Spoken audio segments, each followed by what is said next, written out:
Gentleman from Virginia is recognized for 1 minute. Thank you, Mr. Chairman. I thank the gentleman from Texas.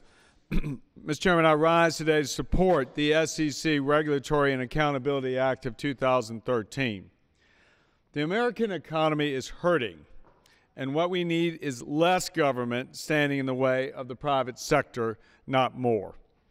This act will bring about some common sense reforms by requiring the SEC to review existing regulations as well as preventing new and unnecessary ones that would only continue to slow economic growth and hurt businesses and families.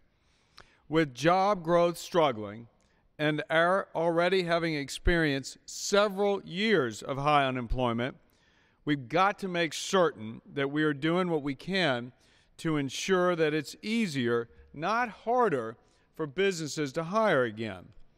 And this act will do just that by first clearly defining the root of a problem before trying to implement perhaps unjust and redundant burdens on America's businesses. This is an appropriate reform bill that should garner bipartisan support. The President's own Job Council has advocated regulatory reform by focusing on streamlining the current system for permitting projects that can create jobs.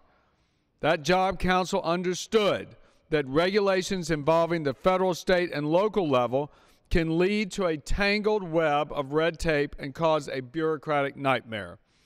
The current system will only continue to stunt economic growth, and this act is a much-needed step in the right direction. I'd like to thank the gentleman from New Jersey, Chairman Garrett, as well as the chairman of the Financial Services Committee, the gentleman from Texas, on their leadership on this issue.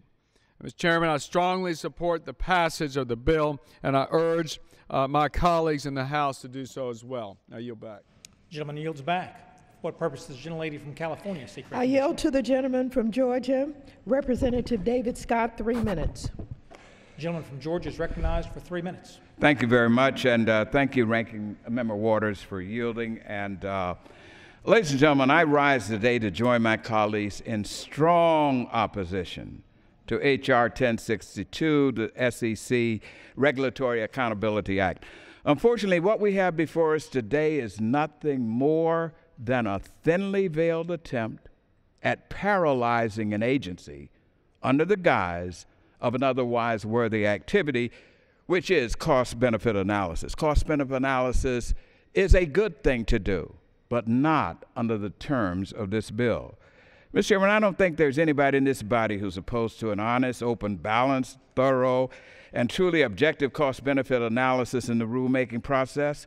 On the contrary, we all agree that it is essential for creating good policy, as I said. However, the regime established in this bill is nothing but. Rather, the